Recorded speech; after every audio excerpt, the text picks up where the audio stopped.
My daughter shouted that I was a disgrace after I expelled my unfaithful wife, so I shared the DNA test results and severed ties with both. Greetings, Reddit community. I'm David, 46 years old, and until 6 months ago, I believed my life was fairly ordinary. My wife, Laura, and I had been married for 24 years. We had a daughter, Sophie, now 22, who had been my greatest treasure since the day she arrived. Or so I thought. It began quietly, as most catastrophes do. Late nights at work, strange messages Laura would brush off with a forced chuckle. When I asked if something was wrong, she'd give me a fragile smile and say, "You're overthinking, David. Don't create problems where none exist." I trusted her, or at least I wanted to. I needed to. We'd built a life together, a home. I worked grueling hours to ensure Sophie had everything. Ballet classes, summer camps, a college savings plan. Laura stayed home, claiming she wanted to prioritize family. Maybe that's why her betrayal cut so deeply. I discovered it by chance. A tablet left on the counter, notifications flashing while Laura was outside tending the flowers. My hands shook as I picked it up. Part of me didn't want to look, but I had to know. There they were. Explicit texts, photos, videos, meetups. The worst part. The affair had lasted years, 5, maybe 6. Some messages dated back to before Sophie finished high school. Laura wasn't even discreet anymore. She was in love with this man, a colleague I'd met once at a holiday party. That night I confronted her. She wept, naturally claiming it just happened. That I'd been emotionally unavailable, that I should have seen her discontent. She didn't truly apologize, she blamed me.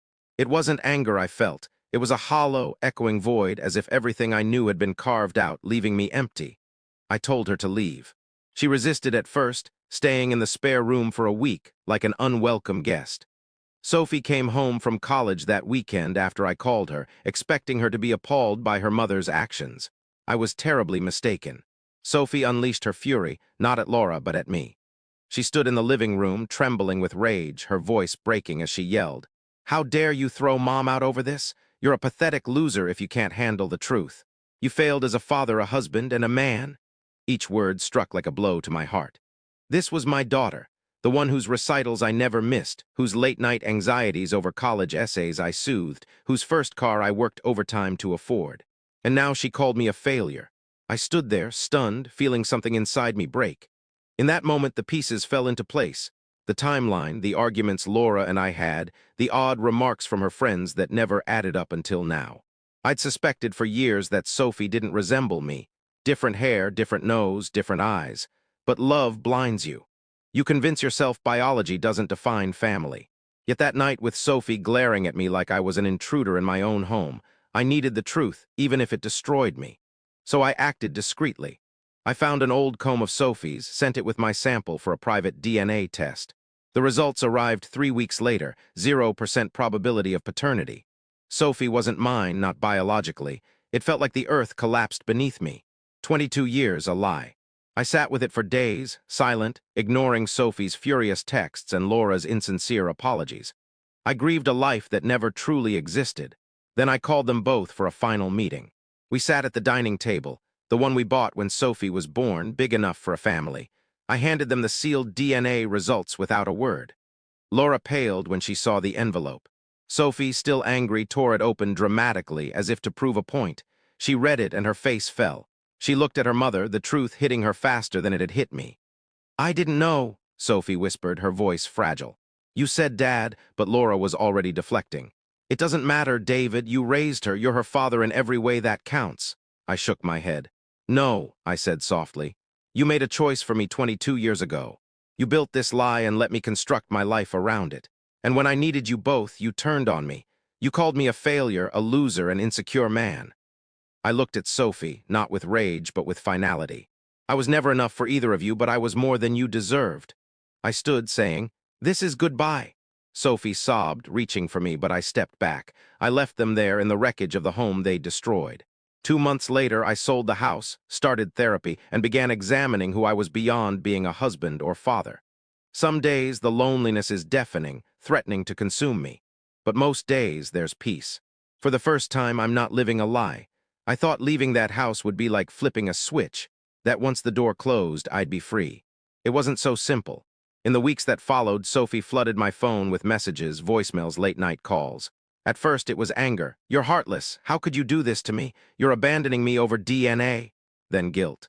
I didn't ask to be born. You're still my dad, even if you're not my father. Finally, desperation. Please, talk to me. I'm sorry. I need you. I didn't respond, not because I didn't hear her pain. I did. But I had nothing left to give.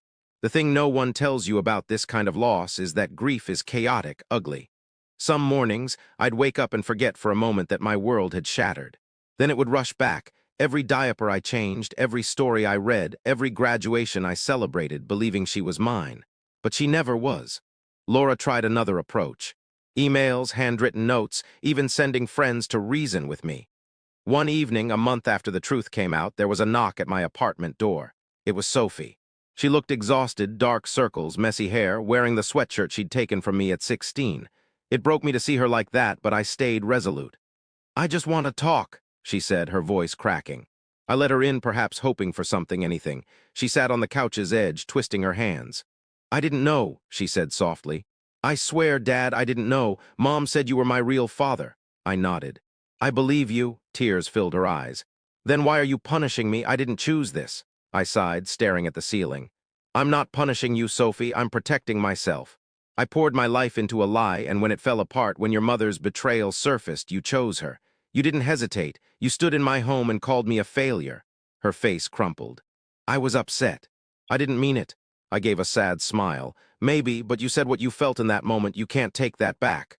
She wiped her face, angry. "So that's it. You're pretending I never mattered?" I shook my head. "You mattered more than anything. But the person you thought I was, the person I thought you were, they're gone now." I stood, my chest aching like it was tearing apart. "I hope you find happiness, Sophie. I truly do.